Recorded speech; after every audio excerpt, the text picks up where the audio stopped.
So, here is my review for the last 4 episodes of Top Boy. I was ill last week, so that's why it's come quite late, but yeah, here it is, so let's begin. So the last 4 episodes had a lot more action than the first 4. The first 4 episodes kind of set the tone and foreshadowed some of the things we saw in the last 4. And speaking of foreshadowing, we saw some foreshadowing in the last 4 episodes too, because, for example, episode 5, during a conversation between Chash and Jamie, Chash says that Krito may have been his brother, but he would dead him 10 times over. Krito forgot his place, and you gotta keep your dog on a short leash. Krito forgot who his master was. I'm paraphrasing here, but that's essentially what he said. And that foreshadowed Jamie killing Kit. Kit was also Jamie's boy, his day one, just like Krito was to Chash. Kit made moves, made plays without asking Jamie first. He told that Dexter guy to scare acts, but the guy went too far and killed him. And so this convo between Chash and Jamie, and the things that Chash said to Jamie in this convo, Jamie remembered all of that, and he thought to himself, you know what, Kit forgot his place, he forgot who his master was, so I gotta take him out. I'm not saying he was right to kill Kit, I'm just explaining his thought process behind it and the foreshadowing that was going on. Personally, I don't think he should have killed Kit, not just from a moral point of view. We know that Kit was there for him in season 3 after Dushane set him up, and Jamie was crying on Kit's shoulder, and he looked after his brothers as well when Jamie went inside. And Kit was never disloyal to Jamie, unlike Krito was to Chash. Krito betrayed Chash, whereas Kit never betrayed Jamie. Kit was just doing what he thought was right, considering X put Jamie inside. So yeah, morally, he was wrong to kill Kit, but also from a self-preservation perspective, he was wrong to kill Kit as well. I think that, because when you think about it, Kit was a loyal guy, and he could have helped out Jamie in many areas of the drug game, and having that guy who you know you can trust, who you know will have your back, can help you, it can empower you. And if Jamie was eventually gonna take Dushane and Sully out, which he would have wanted to do at some point, then having someone like Kit as your right hand man can be beneficial to you, can help you get the job done. Before season 3 came out, I spoke about how Jamie is somewhat smart, but he ain't like mad smart. There's a lot of things he doesn't see, a lot of things he doesn't clock. For example, he doesn't have the awareness or the intuition. Well, he didn't have the awareness or the intuition to notice that Dushane and Sully were not on the same page when it comes to this whole loyalty thing. Sully even said to him that Dushane doesn't speak for me. So that was a clue for him. So someone smarter than Jamie would have realized that I still might not be safe even after I kill Kit, because Sully might interpret that differently to Dushane, and that's partially what led to Jamie's demise. One other thing that led to his demise was making his move, showing his cards too early. He should not have went back and said to Juan El Bueno that soon he'll be working with just him and that Dushane will be out the way. I'm paraphrasing here, but that's pretty much what he said. That was a big mistake. He should have tried to gain more of Sully and Dushane's trust first, play the long game, and then when they don't expect it, when they trust you more, that's when you strike, that's when you take them out. Not just when you've been working with them for a few months. But that's the flaw with Jamie though. He rushes his moves too much. We saw that in season 3 too. He doesn't play the long game, he doesn't strategize and think deeply about his moves. It's like, I'm going to give you a boxing analogy here. I'm not sure how many of you guys watch boxing, but nonetheless, I'm going to give a boxing analogy. So let's say you're in the ring with an opponent and in a 12-round fight, and you throw for 8 rounds straight. Obviously you're throwing other punches too, but you're throwing a lot of jabs to the body. But every time you lead with a jab to the body, you don't throw you don't throw a combination after it. You're throwing it as a single punch. Whenever you lead with that jab to the body, you're throwing it as a single shot. And the jab to the body hasn't got much power. But you notice one flaw with your opponent is that every time you throw that jab to the body, he's using both his hands to parry it, so he's leaving his head exposed. But you don't capitalize on that mistake. So at the beginning, you leave him to make that mistake. You leave him to get comfortable with that mistake. So you're just throwing single jabs to the body whenever you lead with it for the first 8 rounds. And now the 9th round comes and you throw a feint jab to the body to bring both his hands down, because you notice he's made that mistake throughout 8 rounds and you've let him get comfortable with that mistake for a reason. And so yeah, you throw a feint jab to the body in the 9th round now, and then you follow it up with a right hand to the head, a powerful right hand to the head, and your opponent wasn't expecting that punch, so the impact is magnified now and you knock him down. That's the kind of, and how does that relate to what I'm talking about with Jamie here in Top Boy? That's the kind of approach that Jamie kind of needed, because what I'm saying is that with the boxing analogy, you kind of gave your opponent a false sense of security. You kind of let your opponent gain trust. Like your opponent kind of thought your opponent wasn't prepared, wasn't expecting that right hand to the head, because he got comfortable with his mistake. He really thought and trusted that you would just throw the single jab to the body, because that's what you've been doing.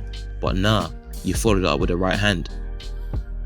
To his surprise, it was an unpredictable move, and you set it up by throwing the feint jab to the body, so he didn't see it coming. And how that relates to this with Top Boy, the moral of the story essentially is, if Jamie wanted to manipulate and eventually take out Sully and Dushane to be the Top Boy, he should have made it an insidious approach, a slower approach, after gaining their trust first, rather than just rushing his approach and telling Juan his plans like he tried to do in Spain. And yes, I know that Juan Kinder Bueno, because that's his new nickname now. I'm gonna give my man a new nickname. His nickname is Kinder Bueno now. His nickname is Juan Kinder Bueno, because my man is obsessed with sweets. So yeah, I know that he ended up telling Sully about Jamie's big plans, and that's how Sully knew. But my point still stands. Jamie's approach was rushed and it wasn't very sophisticated, and that led to his demise. That led to his death.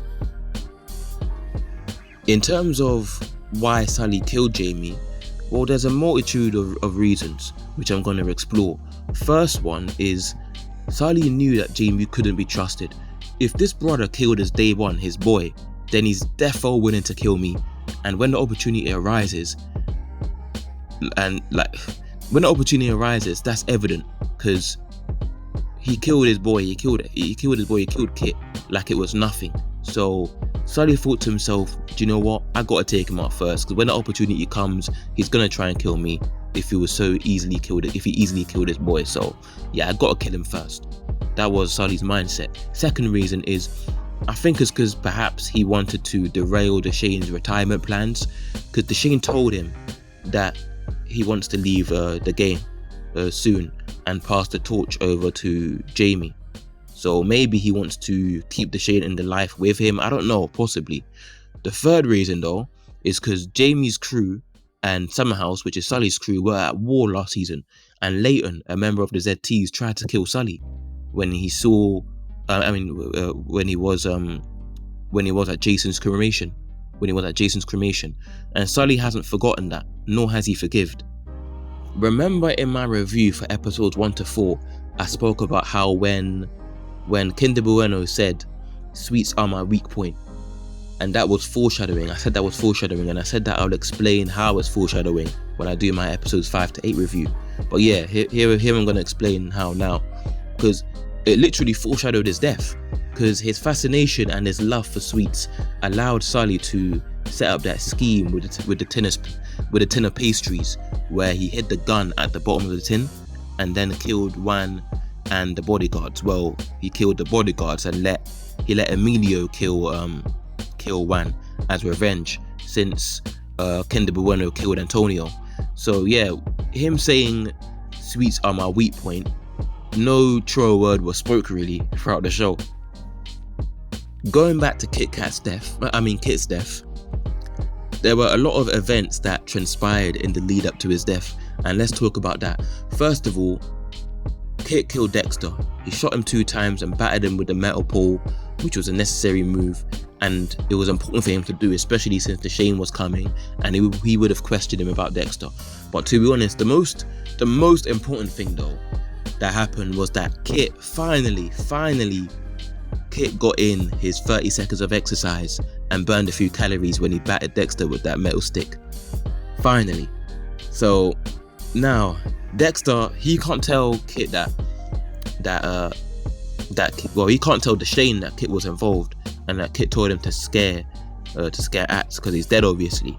So Dushane orders Jamie to find out whether Kit was behind Axe's death, and Jamie does so, and he reveals to Dushane and Kit that he told the Dexter guy to just scare Axe, not to kill him, just to scare him.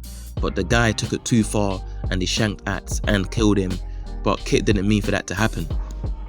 And the reason why he wanted him to scare Axe in the first place was because he's part of the reason Axe is part of the reason why Jamie was inside, why Jamie went to prison, and he was running his mouth to Stef while Jamie was inside. I'm surprised Kit didn't try and grab the gun when he was in the car with Jamie, or try and run or something like that. Well, actually, look at him. Yeah, he can't run. Scrap that one. But yeah, like I thought he would show more survival instincts, considering there was a delay between when Jamie put the gloves on to when he actually fired the bullet. And there were signs that Jamie was going to kill him. For example, he was very quiet, but Kit didn't have the foresight or the survival instincts or the intelligence to know that his life was in danger, I guess. Now, let's move on to a man like Curtis. This guy was straight up funny. One of the funniest characters, if not the funniest, in Top Boy history. He's out here talking about radiation and 5G being bad for the baby. He's like, oh, Dushane, tell Lauren that I don't like it when she talks like that. Tell Lauren I don't like it when she talks like that. I want my Lauren back. Oh, God. But yeah, that's how he talked, man, throughout the show. But yeah, he was just funny in his accent. But his character ends up getting killed by Lauren. And I thought that whole Lauren Curtis storyline was kind of dead. But Curtis was funny though, and he added some humor to the show. Speaking of humor, when Pebbles jumped in the water, that was hilarious. That felt like some GTA shit. If any of you guys have ever played GTA, you know when the feds are onto you, or you got ops trying to kill you, and you jump in the water to swim away from them and escape. That's what it felt like. Wow. I like that whole operation to find Sully. That was quite a fun storyline, pretty interesting. But when Kelly got killed, that was jokes. that was jokes. When he disarmed Kieran and tried to hit him with the gun, that was the slowest attempt of hitting someone with a gun ever. That was slower than Kit's 100-meter dash. Fuck it, no, that was so slow. But anyway, big up to Killy though. He's always going to be known as Killy, I swear. And that laugh he had is so iconic. That laugh. But one thing I noticed though is that you see the embarrassment in Sully's face when Dushane rescued him, and he said, "Get me up, man," to Dushane. He was embarrassed. Like, he was embarrassed for his friend to see him in such a beaten up state. And I also think he may be annoyed at himself. Sully may be annoyed at himself, because it goes back to one thing I said in my episode 1 to 4 review, which was that subconsciously Sully knows that Dushane is always bailing him out and helping him out, saving him when he's fucked up in many situations. And that's one of the reasons why Sully was so angry at Dushane in the early parts of season 4 and at points in season 3 too. And so Sully wants to prove to himself that he can be independent, that he can make good decisions, so on and so forth, without Dushane's aid. But Sully feels like he failed in doing so, since Dushane had to rescue him. And so that's why Sully is kind of angry at himself, and that's why he said, "What you doing here, man?" in the tone he said it in, to Dushane, rather than saying thank you or anything like that. Last thing I want to talk about in this video is that Stef will turn into a demon next season. He's going to be looking to find Sully. He saw his face, and the writers did that on purpose. They didn't make Sully look at Stef for a split second before shooting Jamie again, all for no reason. I think they're hinting that Stef will be in the drug game next season, looking to find Sully. One early prediction I'm making already is that I think Dushane or Sully or both of them will die next season. But one of them, at least one of them, is dying next season. And it may or may not be Stef that pulls the trigger. And next season will be the last season of Top Boy, I heard. Overall, this season was average, I think. It wasn't great. I'd give it a 6 out of 10. And it was the weakest season out of all of them. It was the worst season, I think, out of all of them. Top Boy season 1 and 2 were the best. I'd give those ones an 8 out of 10. In the Netflix system, it will be called Top Boy Summer House. But those were the best ones, definitely, in my view. And those ones, they had storylines that were more exciting and engaging. The characters and the plots were more realistic. The actors, even the smaller actors, were better. The kids' characters were more interesting and authentic, and the kid actors were better too. I had some guy in the comment section trying to tell me that Tia's role was acted so well. Personally, I disagree with that. I think her acting was poor. The kid actors from the OG Top Boy, like Renelle and Jem, you compare Tia to them, it's night and day. People nowadays are still asking for Renelle, are still asking for when Renelle is coming back. Is Renelle going to be in season 4? Is Renelle going to be in season 5? That's how you know. That shows you how interesting his character was. But anyway, like I said, it was an average season. It was quite disappointing, to be honest. I expected better, especially considering we had to wait 2.5 years. Some storylines were good, some storylines were awful. And yeah, Dushane is still the top boy right now. Sully and Dushane will have more tension, especially since Sully killed Jamie and Dushane wasn't on board with that. Stef will be going on a mad one next season. Jamie, one of the fan favourites, was killed, and Kit Kat and Kinder Bueno are now out of stock everywhere, so don't bother trying to buy them. But yeah, that's it for this video, and until next time.